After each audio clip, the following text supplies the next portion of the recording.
Hello, everyone, and welcome to Leadership Excellence. Your hosts are Tom Lawless and George Trachilis. Today, we're diving into a topic that sits at the heart of great leadership: how to align your team's goals with your company vision. When everyone's moving in the same direction, success isn't just possible, it's inevitable. I love it. So, Tom, this week I wanted to introduce something new. It was interesting. The last time we talked about broad brush goals, like the three that I had in this aerospace company. Now, the power of three is a real thing. If you look at just focusing on three things. So today I want to focus on the Dodgers, and we could focus baseball if you want. An aerospace company, that same example, I want to talk a little bit about what we did there for aligning goals. And then the open window 64 chart, which Shohei Ohtani used when he was 15 years old. What do you want to focus on, Tom? I want to focus on the importance of alignment Mhm. and the metrics as goals, and then finally using the A3 to align your goals to help problem solving with A3 thinking, All right. basically. That gives every listener a good idea of what we're going to do. So today is the day after the Dodgers swept the Brewers 4 games to nothing to make it into the World Series. Now, what's interesting is my vision of what Otani can do has come alive. He pitched 10 strikeouts, and in the same game yesterday, he hit 3 home runs. Wow. Unbelievable. Wow. And it kind of touches the topic of do both. I said a good lean leader would say do both. Well, Otani hasn't been hitting when he was pitching. And I'm saying do both. And this has come alive for me. I'm even going to write an article and post something on do both. Um, so you talked about the Seattle about Seattle taking a lead over Yeah. the Blue Jays, and even if the Blue Jays made it to the World Series, I'd still be wishing for Otani, which he's part of the Dodgers, because of the obvious reason he did a part of the Harada method, the open window 64 chart when he was 15, which set his vision of the future. And we just finished talking about vision.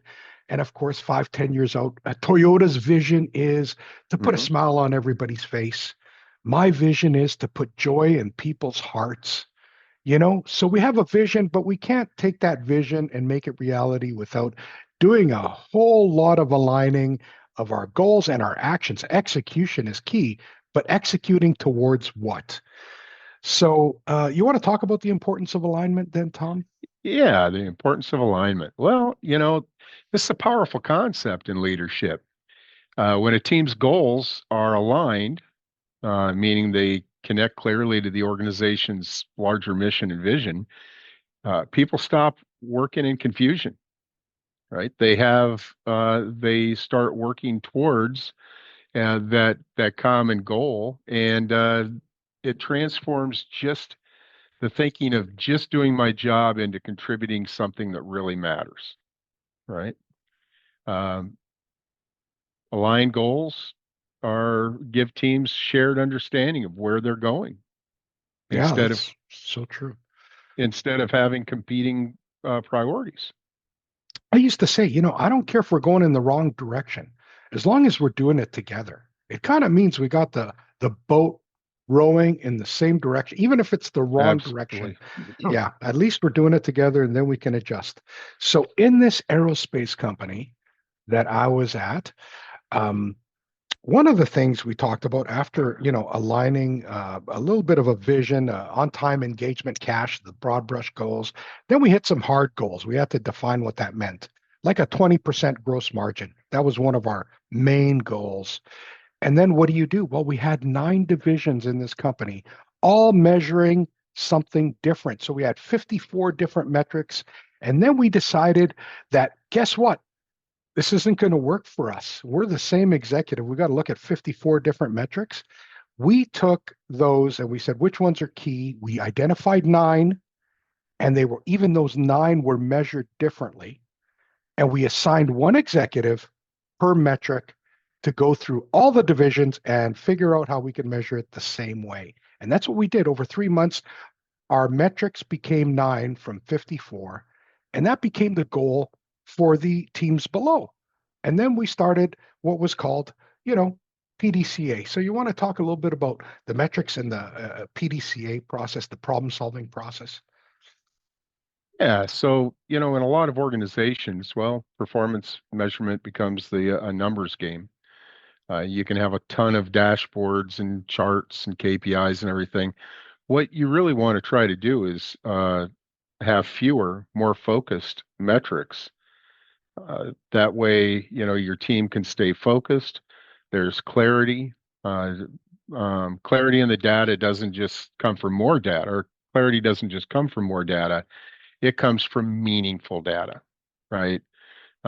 Too often you see people have just a ton of data, right?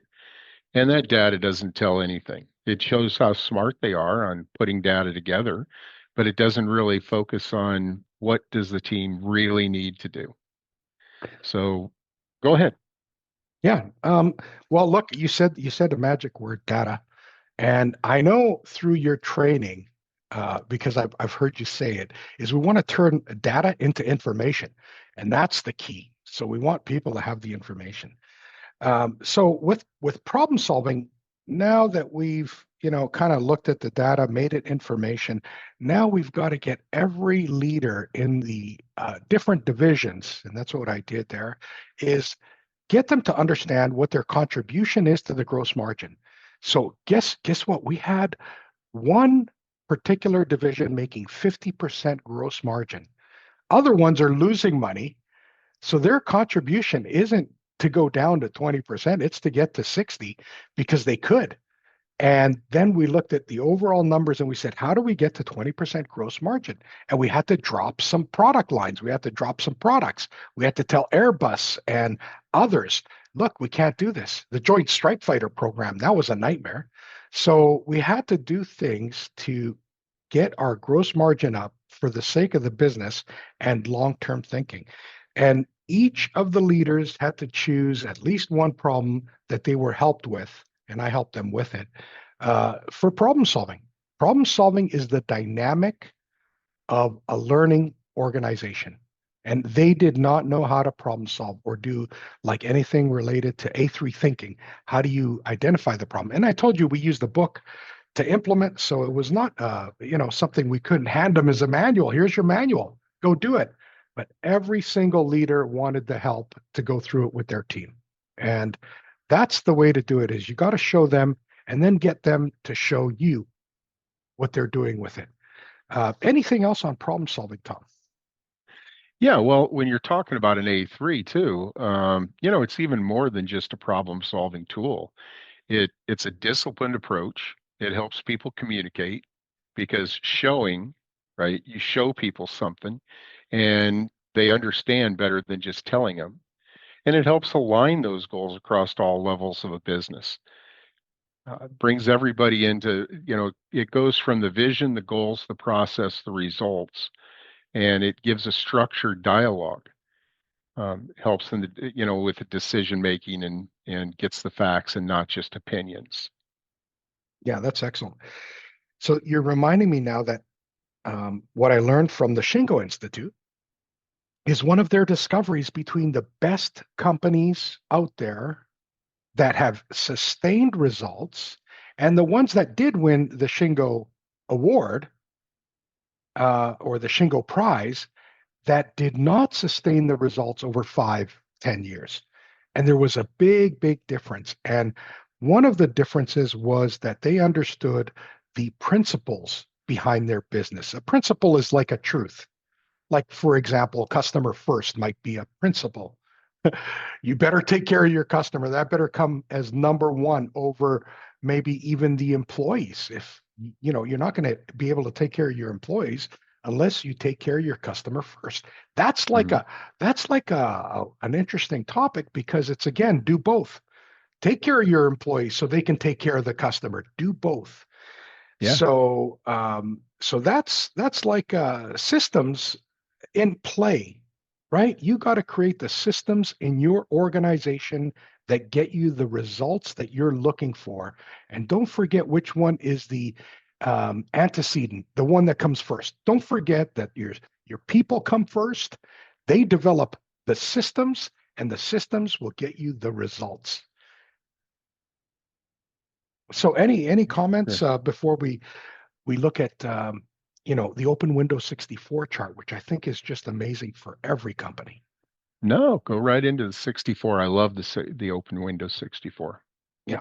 Okay. So as I mentioned, Shohei Ohtani used this when he was 15 years old, and I'll tell you the magic behind this open window 64 chart. You can look it up. You can download the Harada app, and you can get the tools, and you get like all sorts of stuff. But the point is not to push getting it. Buy the book. I told you books are so important. The Harada Method is the book by Norman Bodek and Takashi Harada. I have no stake in it, or I don't get anything for pushing this book. It's a good book, and it's got the 5 tools available. One of those tools is the Open Windows 64 chart. So I remember Norman Bodek about 13, 14 years ago. He said to me, George, I want you to be the number one in what you do, or the only one in what you do. How do you become the best in the world at what you're doing? And it was funny because the barrier was there. How can I even be the best in the world? And he said it's just an exercise. Do it. Just write down something you could be the best in the world at. So as the listener is thinking about this, think about yourself. What could you be the best in the world at? Because that's when you create you're a master of your craft, and people will come to you versus the other way around. You always advertising for something. People will come to you when you're the master of what you do. And of course, the world needs it. So that's part of our discussion on Ikigai last time. So the open window 64 chart gets you to set a goal. You got to believe in yourself to do this. And then you set your goal, and then you pick your 8 areas. I remember doing this 13 years ago. He broke me through that little ceiling like a flea circus I was in, and I just kept on hitting my head because I couldn't break through. And then I finally broke through with that question, picked 8 areas, and then picked 8 tasks that I needed to do out of these areas. And believe it or not, I thought the one person I didn't know in lean was like Dr. Jeffrey K. Liker. So I put down Jeff Liker, need to write a book with him or do something with him, right? So that was like just one of the thoughts that came to my head. Another one was I never had been to Japan. And I'm a lean person. I want to be the best in the world at doing lean. And I better go to Japan. This is where it all came from. These came alive because I dreamt it. I dreamt it. I believed in it. It happened. And so for Shohei Ohtani, he wanted to be the number one draft pick at the time. Now he's like the best in the world, best in the last 100 years. But he wanted to be the number one draft pick. He picked all these things to do on his own, and he went and did them. This is where the creativity comes in. So of course, we help executives. This is part of our DNA. Our character is to help others. That's why we're doing this podcast, not for any self promoting, but we'll do it once in a while. We have to. It's in our DNA too. So that's all I got. Do the open window 64 chart. It's probably the last time I'm going to mention it. So any last comments, Tom? And what are we going to do next week? No, I mean, I think when you're talking about aligning your goals, the Open Windows 64 is just it's a great tool. It digs down, you look at the 8 goals that go with your main vision, what your vision is, and then it breaks that down into another um, eight, eight from there. So 8 topics that you continue to work on and keeps your vision. You have your vision going. All right. So, oh, go ahead. Was you going to say something? Oh, no, but I remember putting that on my fridge. Don't lose sight of what you decide.